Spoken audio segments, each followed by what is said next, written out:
Salut, c'est Adam. Le groupe des assassins tente de sauver l'humanité de la destruction. N'oubliez pas de souscrire. Au début du film, nous rencontrons Aguilar, un membre expérimenté de la tribu des assassins en 1492 en Espagne. Il est initié dans la confrérie et assume la responsabilité solennelle de combattre les Templiers, jurant de les empêcher d'obtenir la pomme à tout prix. Les Templiers sont en quête incessante de la pomme d'Éden, un mystérieux artefact censé accorder à son détenteur le pouvoir de contrôler le libre arbitre humain. Dans le cadre de son initiation, Aguilar subit la cérémonie traditionnelle de se faire trancher le doigt et se voit présenter des gantelets spéciaux par son compagnon assassin, Maria. Pendant ce processus, il récite le credo qui guide les actions des assassins: « Nous travaillons dans l'ombre pour servir la lumière. Nous sommes les assassins. » L'histoire saute ensuite au XXe siècle, où nous rencontrons Callum Lynch, un jeune homme troublé. Il tente de faire du vélo sur les toits mais échoue à atteindre l'autre extrémité et tombe. Plus tard, en rentrant chez lui, il est témoin d'un événement tragique impliquant son père assassin et sa mère templier. Il découvre sa mère sans vie dans une chaise et voit son père tenant un couteau, indiquant qu'il l'a tué. Un groupe de templiers approche alors de la maison, et le père de Callum lui conseille de fuir. Sans autre choix, le garçon effrayé s'échappe par les toits, laissant derrière lui sa vie antérieure. Dans le présent, un Callum adulte se retrouve en prison et condamné à mort pour un crime qu'il aurait commis. C'est son anniversaire ce jour-là, et le jour même où il doit être condamné. Les gardiens de prison l'escortent dans une salle de torture, où ils le retiennent sur un lit et lui injectent une substance semblable au mercure dans le corps. Dans ces derniers moments, Callum se remémore les moments précieux qu'il a partagés avec sa mère et maudit son père pour les tourments qu'il leur a apportés. Inopinément, Callum se réveille dans une installation mystérieuse, où il rencontre le docteur Sophia Réchand. Elle lui apprend que, aux yeux du monde, il est considéré comme mort. Le docteur Sophia révèle ensuite que Callum possède un héritage unique et doit l'aider dans ses recherches. Confus et désorienté, Callum tente de s'échapper mais réalise bientôt qu'il est dans un endroit isolé sans moyen de s'enfuir. Le docteur Sophia explique qu'ils sont à l'intérieur du bâtiment de la Fondation Abstergo, une entreprise dédiée à la réalisation de la paix mondiale. Un garde le tranquillise, le faisant perdre connaissance. Il est ensuite transporté dans une salle d'expérimentation où Sophia lui présente l'Animus, une remarquable machine capable d'analyser l'ADN humain et de permettre aux individus de revivre les souvenirs de leurs ancêtres.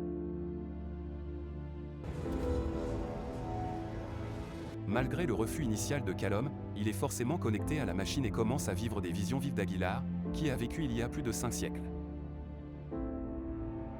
Alors que Callum s'enfonce plus profondément dans l'expérience hypnotisante de revivre la vie d'Aguilar, il se retrouve debout sur une falaise aux côtés d'autres assassins hautement qualifiés. Leur concentration collective est sur une mission cruciale: sauver le prince Ahmed, le fils du sultan Mohammad, qui a été capturé par les Templiers et caché dans une grange. Au milieu de la tension, un villageois courageux s'avance, révélant qu'il avait caché le prince. Cependant, cet acte bien intentionné s'avère être une grave erreur, car Ojeda, un impitoyable commandant templier, ordonne l'élimination des villageois de toute la famille.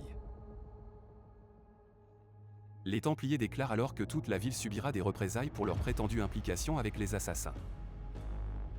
Pendant ce temps, Aguilar et ses compagnons assassins, dissimulés dans l'ombre, s'approchent furtivement des Templiers dans leur quête pour sauver le prince Ahmed.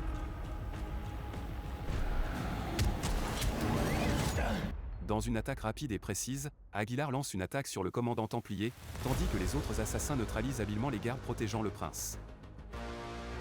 Cependant, Ojeda s'avère être un adversaire redoutable et riposte. Après avoir tué l'un des assassins, il se concentre sur Maria, qui tente d'escorter le prince en sécurité. Cette séquence se transforme en une longue poursuite, Aguilar essayant désespérément de rattraper Ojeda. À cheval, il exécute des sauts et des manœuvres audacieuses, montrant ses capacités extraordinaires. Il parvient finalement à sauter sur le même chariot qu'Ojeda, engageant une féroce bataille pour assurer la sécurité du prince Ahmed. Dans le présent, Sophia interrompt brusquement la connexion de Callum à l'Animus, le ramenant à la réalité. Cette interruption provoque chez Callum l'effet de saignement, où les souvenirs de son ancêtre se chevauchent brièvement avec son moi présent, entraînant désorientation et maux de tête. Étrangement, il commence même à voir des visions d'Aguilar sans être connecté à l'Animus.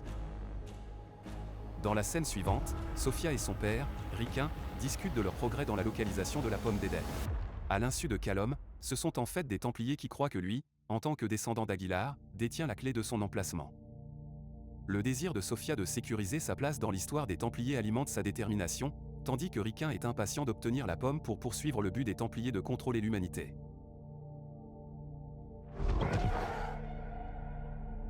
Pendant ce temps, lorsque Callum se réveille de l'animus, il continue d'avoir des visions persistantes d'Aguilar et de sa vie passée, brouillant les frontières entre son présent et ses souvenirs ancestraux.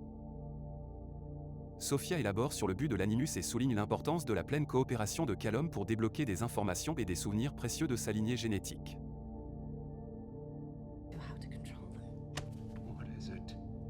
Elle rassure Callum et le conduit dans une autre pièce, où elle révèle qu'il le surveille depuis sa naissance. Sophia partage également l'histoire tragique d'Aguilar, révélant que ses parents ont été assassinés par Ojeda, le poussant à chercher vengeance et à rejoindre finalement les assassins. Alors que Callum absorbe ces informations, l'importance de la pomme et sa connexion à la vie passée d'Aguilar commence à lui apparaître, et il réalise l'immense responsabilité qu'il porte. La scène passe à la salle à manger de l'installation, où Callum devient le centre d'attention et d'observation par d'autres patients, tous faisant partie des expériences des Templiers.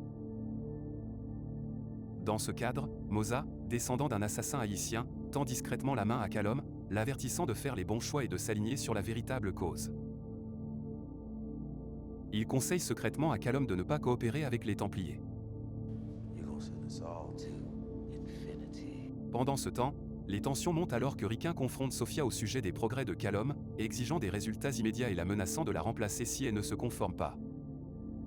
Cependant, Sophia reste inflexible dans sa détermination à débloquer les secrets cachés dans la mémoire génétique de Callum. Seul dans sa chambre une fois de plus, Callum voit l'image obsédante d'Aguilar. Ces visions déclenchent quelque chose en lui, et il se retrouve soudain engagé dans un combat d'ombre avec son ancêtre. À sa grande surprise, Callum découvre qu'il possède l'agilité et les compétences de combat d'Aguilar. Lorsque les assistants se précipitent pour le maîtriser et le conduire à l'animus, il libère cette nouvelle force et fait de son mieux pour les repousser. Cependant, il échoue finalement et est traîné jusqu'à l'animus. Une fois connecté à la mystérieuse machine, il continue à revivre davantage de souvenirs d'Aguilar. Cette fois, Callum se retrouve piégé dans un cachot aux côtés de Maria et de leur chef, Benedicto. Ils attendent une exécution horrible orchestrée par Ojeda. La tension monte alors qu'Ojeda met le feu à Benedicto devant leurs yeux. Cependant, Aguilar n'est pas prêt à rencontrer sa fin si facilement.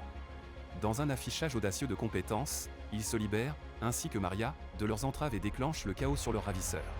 Ensemble, ils parviennent à échapper aux Templiers, déclenchant une explosion spectaculaire dans le processus.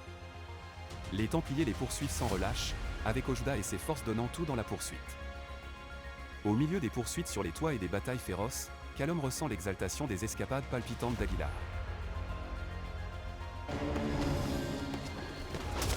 Malgré la détermination inébranlable d'Ojeda, la débrouillardise et l'agilité d'Aguilar lui permettent à plusieurs reprises de déjouer les Templiers. Cependant, l'intensité de ses souvenirs commence à peser sur Callum dans l'établissement, le conduisant à faire une crise et à se désynchroniser de l'animus.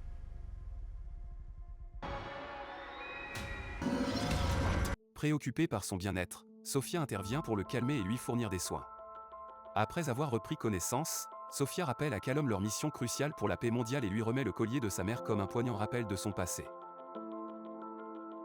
Dans la scène suivante, Riquin approche personnellement Callum et lui présente une proposition. En échange de l'aide de Callum pour localiser la pomme d'Éden pour les Templiers, ils lui promettent quelque chose en retour. Après cela, Riquin conduit Callum dans une pièce remplie d'individus apparemment sans vie. Il montre à Callum la lame de son père, l'arme utilisée pour tuer la mère de Callum, et révèle que Joseph, le père de Callum, est également retenu captif dans la même installation.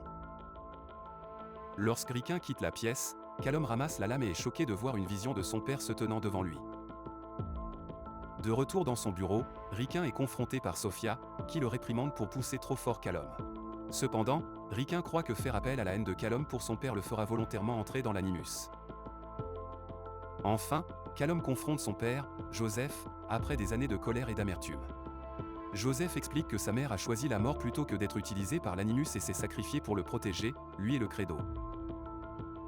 il met en garde Callum contre le piège des Templiers, en soulignant le potentiel destructeur de la pomme.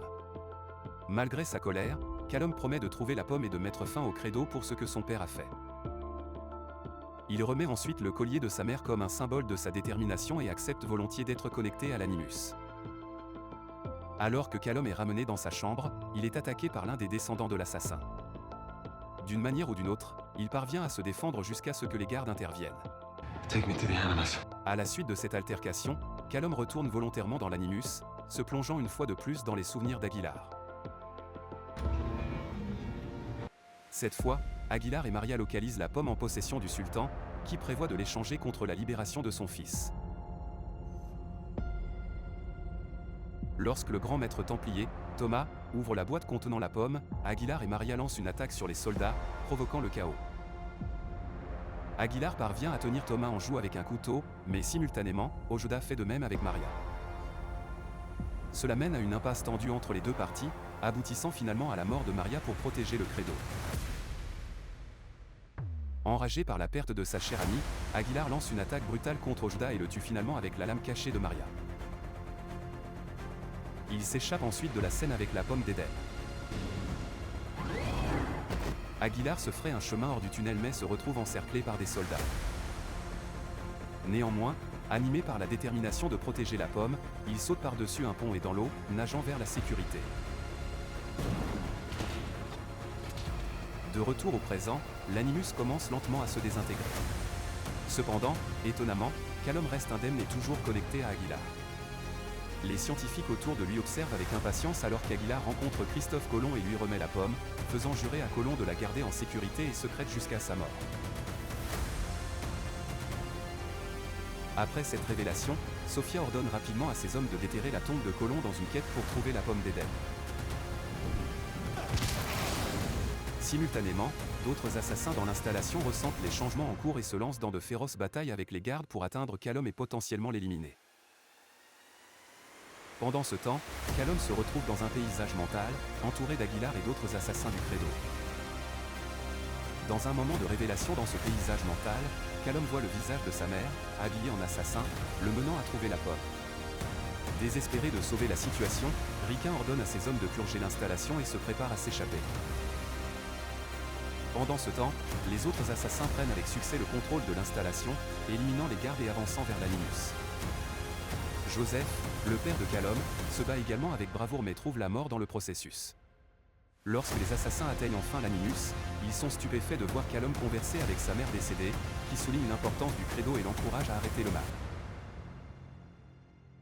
Avec cette rencontre puissante, Callum embrasse pleinement son rôle d'assassin et conduit les autres dans une contre-attaque contre les soldats templiers qui ont inondé la pièce. Il se précipite sur le toit, espérant intercepter l'évasion de Riquin. Cependant, il s'avère trop tard car Riquin parvient à fuir dans un hélicoptère. Par la suite, les Templiers organisent un dévoilement secret de la pomme d'Éden. Lorsque Sophia découvre les intentions malveillantes de son père, elle s'y oppose vigoureusement et tente de l'empêcher de révéler leur plan néfaste. Malheureusement, Riquin reste insensible à ses supplications et procède à la révélation de la pomme brillante devant un public en liesse. Ignorant cela, Callum et les assassins ont déjà infiltré le bâtiment et sont prêts à frapper. Dans un geste audacieux, Callum détruit Riquin, puis disparaît dans la foule avec la pomme. Le film se termine avec Sophia découvrant le corps sans vie de son père et déclarant son intention de reprendre son entreprise. Il se termine avec Callum se tenant sur un toit surplombant la ville, tenant la puissante pomme d'Éden aux côtés de deux autres assassins. Néanmoins, le sort de l'artefact et l'avenir du credo restent incertains. Si vous êtes intéressé par ce genre de film, veuillez passer à la vidéo suivante à l'écran et partagez également vos réflexions sur ce film dans les commentaires. Mettez un j'aime et abonnez-vous. Au revoir.